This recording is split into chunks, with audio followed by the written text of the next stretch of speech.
What's up, everybody? Welcome to BioS 3 Raw TV. So before we start this video, I want to do a little disclaimer. So Nick Trigili is a buddy of mine. Brandon Curry, also a buddy of mine. So this video is going to be a little bit different, which I think most people expect from me. As far as my perspective and my view on things, I did see Nick's video about Brandon Curry possibly not doing the Olympia. And then I saw the follow-up video where Nick had a video of Brandon's video that they were talking about, basically Nick's video. Now, that being said, Brandon and I met in 2016 at the Australian Arnold for the first time. We've kept in touch throughout the years. Every time we meet up at places, we hang out, talk, and catch up. I love Brandon. He's a great guy. Nick, he does his thing. And I understand where Brandon could get mad because, Nick came out with something that, it could have been taken a few different ways. And I think here's what's interesting. I think Nick will actually like this video. When Nick comes out with something that he thinks that, he's definitely right about, even if it's not 100% accurate, he'll put it out there. And if he's wrong, he'll say he's wrong. But he kind of has some insight and a feeling as to how things go. Now, when I saw Nick's video, I had the opposite take on what Nick was saying. Nick was saying, well, Brandon is downsized. He doesn't have that much time going to the Olympia. Maybe he won't compete, all this stuff. That's not where my brain went. I don't know why my brain goes to different places, but my brain, when I saw, this stuff about Brandon being downsized, etc., automatically went towards Kevin Levrone. Now, let me throw you a little story in there. So Kevin, when I was training with Kevin, he told me the story about when he tore his pec. And he was bench pressing 600 pounds. He tore his pec. I think he tore his lat too. He went and actually had reconstructive surgery on the pec and had it reattached and everything. And he got a call from Joe Weider about 3 months out from the Olympia. It was like, Kevin, you signed the contract. If you're not there, we're going to fine you. You have to be there because you signed the contract. He's like, I just had surgery. He's like, I tore my pec off the bone. Like, I'm not skipping it. Like, I can't be there. And Joe was like, hey, it's up to you. You're going to have to pay the fine. That's the way the rules work. So Kevin was like, I had 4 months, technically, to get ready for the Olympia. He goes, and I haven't even been in the gym. He goes, I couldn't even bench press the bar, let alone knowing what my body was going to look like, what I could do. He goes, I had no idea. Now, Kevin went ahead. That 4 months, he wound up getting third at the Olympia. And he goes, it dawned on me that I don't have to keep training year-round to beat all these guys.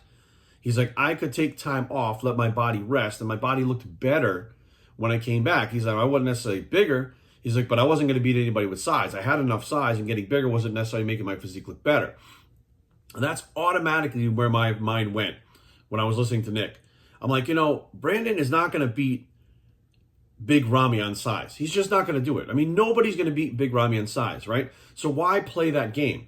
All it's going to do is distort his physique. So if he was blown up right now and pushing the envelope to try to beat Big Ramy on size, it's just not going to happen. Brandon needs to bring the size that he normally does with that shape and that conditioning to be able to stand next to Ramy. I don't believe anybody is going to beat Ramy on size. They're just not, right? And Ramy is the king of size. But I also don't believe size is going to be king forever. I do believe that Ramy is going to get to a point where his physique is going to go backwards. I don't know if it's going to be this year or not. But he's going to get to a point where he's still big, but he doesn't have that sharp, that crispness, his shape. Everything is kind of changing as you get older and the more you get into this sport, and especially at his level. He's been training a long time. I think we've seen Ramy, and I could be wrong, but I think we've seen Ramy's peak so far, and now he's going to bring different versions of that almost as close to his best, but he's not going to be his best. Everybody peaks one time in their entire life. You chase 30 years of training, dieting, competing to have one time where you look your absolute peak, and everything else is a close resemblance, but there's that one fucking time. I believe we've seen that one time from Ramy. Now, that being said, in my head, I thought, well, I think what Brandon might be doing is just growing into the show. The more time he can take off and keep that mass off and let his body rest, the more fresh he might look when he comes into the Olympia. So let's be real about it. It's not like Brandon's super small right now, but if he starts ramping everything up towards the Olympia and he grows into that show, we might just see the best Brandon Curry we've ever fucking seen. I mean, that's just a fact. We don't know. Like, this is something new that we haven't seen from Brandon. Like Nick said, he's usually a lot bigger at this point. But, I'm looking at it going, he's not going to play the size game. His strength, Brandon's strength is his shape and his fullness, right? But he does have that conditioning as well. Like, overall, he has that crazy shape. And Ramy's got crazy shape, but he's like Frankenstein. He's got body parts matched together, smashed together. And I'm like, they don't necessarily flow the way Brandon's does. Now, I've told competitors recently that didn't want to upsize, they don't want to go bigger, that are pros. You don't have to. Like, you don't have to be the biggest guy on stage to win. Ramy happens to be the biggest guy right now. But if his conditioning slips and his shape slips, A bigger guy can get beat by a smaller guy. Lou Ferrigno comes to mind. Jean-Pierre Fuchs comes to mind. Marcus Ruhl comes to mind. Smaller guys can beat bigger guys. Now you have Brandon Curry, who's a former Mr. Olympia that brings that crazy shape. He doesn't need to be bigger. He just doesn't. I mean, people talk about, oh, he's going to get dwarfed next to Ramy. Everybody gets dwarfed next to Ramy. Now you got Hadi Chupan, who's pushing the envelope with his physique that he looks super full and super big. He might be trying to play that size game, but Brandon always beats Hadi. And it's not on size. It's on shape. Hadi's got plenty of muscle. So in my head, I'm like, I think Brandon is playing his own game this year. I don't think he's fucking around with this chasing Ramy thing. I think he's got his own shit together. He's got a plan. And I think he's going to grow into the show. And having that much time off, letting his body rest, I mean, he's been hammering it hard for a long time now. He needed that time to just kind of chill out. My personal opinion, I mean, if you're pushing your body that much, you're close to training for an injury. It's going to happen. No, I don't give a fuck who you are. You redline that car long enough, you're going to break down. That's all there is to it. So in my eyes, I was like, well, I just think he's coming with a different approach this year and maybe doing the grow into the show thing, which I guarantee you, if he's doing the Olympia like he says he is, he's going to grow into that show. He was downsized in Pittsburgh, right? Which, you know, people are always like, oh, Brandon was downsized, but these other guys were bigger. Brandon's already carried that type of mass, right? Now these other guys that are coming up, they're building that mass. It's a whole different thing. When you've had that type of mass, you can trim down and regain that mass, just like Levrone did, just like many people in the past. Lee Haney used to diet up to a show too and grow into a show. You know, you can regain that mass very quickly, and you will still have the same density. As long as he's still training and stuff now, he'll have the same density, but he literally could look more crisp from giving his body that time that it needed to rest and heal, right? So I'm looking at this going, now I'm interested, because now I'm like, we could see a Brandon that maybe isn't bigger than last year, but who cares? Because when he gets bigger, he loses those lines and he loses that muscularity. But we can see a Brandon that illusion-wise, right, even if he was 20, 30 pounds less than Ramy or even more, he could literally stand next to Ramy with that shape, conditioning, and the fucking size that he has, especially that shape, and possibly beat him. We've seen Sean Roden do it. Sean Roden beat a lot of fucking bigger guys. Phil Heath beat a lot of bigger guys, right? So a lot of bigger guys have gotten their asses handed to them by smaller guys. So I'm looking at this going, just because Brandon isn't blown out of his fucking wig right now does not mean he's not going to show up at his best at the Olympia. You know, so I'm like, now it's getting interesting. But I do understand how Nick feels, because Nick's looking at it like everybody else is doing this. And in order for you to compete with them, you got to be doing this too. And because Ramy's so big, all of you have to just keep getting bigger to beat him. Well, newsflash, Ramy's not going to be at the top of the heap forever, right? And that gives the sport a chance to change also, to where you don't have these physiques like Ramy, which a lot of people are fans of his, but they don't want to go carry that size, or they can't carry that size. So you're kind of pretty much saying these genetic outliners that can carry the size are the only ones that are going to win, and the only ones that are going to be Mr. Olympia. That's boring. You'll be able to figure out who's going to win the Olympia just about every year, and then you can be like, well, everybody else can just stay home because you don't have that fucking type of size. So there are changes that happen in bodybuilding, and of course there's nobody really that's as big as Ramy. So whoever wins the Olympia next, Olympia's going backwards in size, right? They're going to downsize the Olympia. They have to. Nobody's as big as Ramy. Nobody's bigger than Ramy, right? So they're inevitably, the Olympia is going to downsize. So if Brandon wants to be around for a while longer, why the fuck would he chase that mass, possibly hurt himself health-wise, when the sport's going to go back in the other direction when Ramy's going anyways? Why not play his own game, bring the best physique that he can? If he can improve, improve. But improving doesn't mean more size. Improving means improving, right? Compared to last year, you could bring more shape, more fullness. I mean, you can always improve. Everybody can always be better. But, the Olympia in the past has proven not the biggest guy always wins, right? I mean, Gunther Schlurkamp was competing with Dorian. Dorian beat him. Gunther was bigger. People don't get it. Like, I think that everybody's wrapped up in, just because right now the Mr. Olympia is the biggest guy around, that's the way it's going to be. That's not the way it's going to be. It's just how it turned out this fucking time, right? The judges on that day when Ramy won his first title, he wasn't just the biggest, but he had the best shape, quality, size, symmetry. He had all of it, right? He produced a physique that we were like, shit, he looks amazing.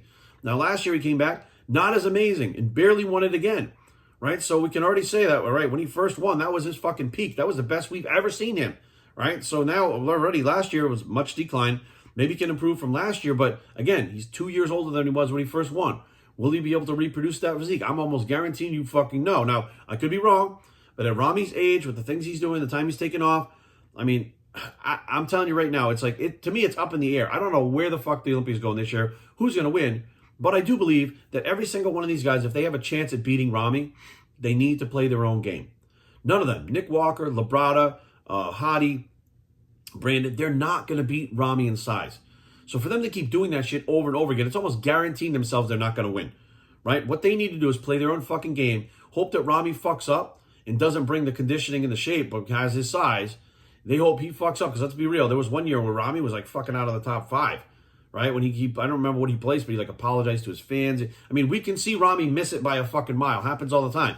It happened fucking last year. He missed it. He missed the peak, right? He did not have the physique that I feel he did the year before. The judges felt like he had enough to keep winning, but we've already seen Ramy go backwards 1 year already, right? So pretty much we saw him build up for 1 year, win the Olympia, go backwards the next year, then really take a lot of time off, which maybe Ramy's in the same boat that Brandon's in. Maybe he's like, I don't have to train year-round to beat these guys. I got plenty of fucking size. I got to make sure I bring my conditioning and my shape. But size-wise, I got all these fucking guys beat. I don't even have to train year-round. That could very well be what's going on with Ramy right now too, right? I just think that, in my mind, these guys pushing the envelope for size, it doesn't end well for them, and it doesn't end well for the sport. I mean, it's gotten so out of control between Ronnie Coleman and now Ramy that, let's be real, unless you're like the 1% of the population that can do that, you don't have a fucking prayer. And these guys that are competing against them are the best genetic elite in the fucking world when it comes to our sport. And they can't even hold a candle to them when size-wise. So I look at that and I'm like, I don't know whether Ramy's good for the sport. He's not good for the sport. I think that he deserved to get a win. I think that he definitely deserved to get a win. And, he's been working towards getting that. He produced the physique that he deserves it. But Ramy is not king, right? King Ronnie is king, the 8-time Mr. Olympia. He's the king, right? So Ramy's won 2 Olympias, which, hey, that's great. I'm not taking anything away from it. But that doesn't mean he's going to keep winning until he retires, right? Last year, he almost fucking lost. He came this close to losing the title last year. If he hadn't improved between Friday and Saturday night, he would have lost that fucking title. I bet you almost every fucking judge had, or I bet you at least half the judges, had him in fucking second place. When they did the rejudging and confirmation of scoring on Saturday night, he brought the conditioning and dried himself out, and he was able to beat everybody else at that point. But let's say he brought that same physique Saturday night. He would lose the fucking Olympia because everybody else got better too. So the Olympia is in a weird spot this year. I do believe it's in kind of a transition where, the guys are not necessarily trying to bring in something size-wise that would be bigger than Ramy. They're chasing Ramy, right? I saw Hunter Labrada at the Junior Nationals. The guy is fucking enormous now. I saw him in January when he came here to DMV Iron to do a seminar. And he was big, but he didn't have the quality he does now. Now he's got some sick fucking quality on that same size that he had. I mean, he's really fucking big. Is he 300 pounds? No. He's got to be sitting about 270 somewhere there, really lean, in good shape, right? Nick Walker, I mean, he's pushing 290 somewhere around there. When he comes down, he'll probably be in the 275 range, 280 range, somewhere around there. Still not in the 300 to 320, wherever Ramy is. So these guys are not going to beat him in size, but they're trying to compete with him in size-wise. But they're also trying to get to a point where Brandon's already been. Brandon's had that size before and doesn't really need to get any bigger because it changes his physique. Now, Hunter and Nick, as they get bigger, their physiques are getting better. So they're able to handle that weight and it doesn't take away from their physique. So my thing is like, look, Brandon is never really going to win on size alone, right? He wins with his strengths. So why not play up to your strengths and say, fuck these other guys and what they're doing, and I'm going to do what I do, because I know if I come in at 100%, these guys are 100%, even if they're bigger than me, I'm going to bring something different that they can't fucking handle. I'm a Mr. Olympia. I've won fucking Arnold multiple times. Like, I'm just so far ahead of them that I don't need to fucking do this. Now, that attitude could also bite you in the ass, right? Because Nick is a hungry motherfucker. Labrada's a hungry motherfucker. They're coming up quick, right? They are chomping at their fucking heels right behind them, trying to take those fucking placings from everybody at the top spots in the Olympia, right? You got young guys that are hungry. You got the guys who are established. You got the guys like Ramy who, let's be real. I mean, we don't know whether he's going to repeat or not. He'll be there, but is he going to be the Ramy that we want or just Ramy that is good enough to be there? We don't know. We'll have to wait and see. But I don't think that Brandon's done. I don't think at all that's what's happening. I think that, realistically, there's a lot going on for him to get there. You know what I mean? He's a former Mr. Olympian. And I don't know, because I've obviously never won the Olympia, but I feel like when you're a Mr. Olympia, a former Mr. Olympian, you're going into the show, like you're expected to be there and on point and be battling for that top spot. Like you're automatically expected to be in the top 2, right? So if you have like 4 Mr. Olympias competing in one show, you expect the top 4 to be those Mr. Olympias. I mean, they've already won it. They've proven they're the best in the world. They should be able to improve. So they should be battling out with each other. So that's a lot of pressure on him to be like, you're a former Mr. Olympia. Get your ass in there and knock him off the top, right? Knock him down. And it doesn't always go that way. When you get there, sometimes it doesn't work that way. The judges go a different way. So now you're starting to think, shit, I played this size game. It didn't work out too well, right? Rudy Winkler played that size game. It didn't work out too well, right? A lot of these guys, when they play the size game, it doesn't work out too well. They're better off staying where they are. Now, does Brandon play his own game or does he go with the size? I think he's playing his own game, like I said, and I think we'll have to wait and see. But I in no means think that he's just done. He's walking away. Like, I think whatever happened with his company has nothing to do with his Olympia prep. I think it's just happening at the same time. There's a lot of companies not doing well right now because of the things that are going on, in this country as far as inflation and jobs and stuff like that in general.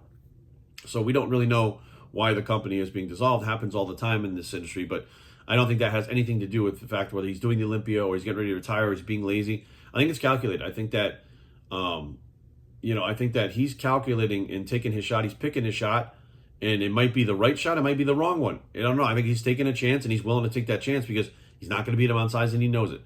So hopefully this is a different point of view than what I've been hearing, especially from Nick. And that's cool that Nick and I can be friends and have two different points of view.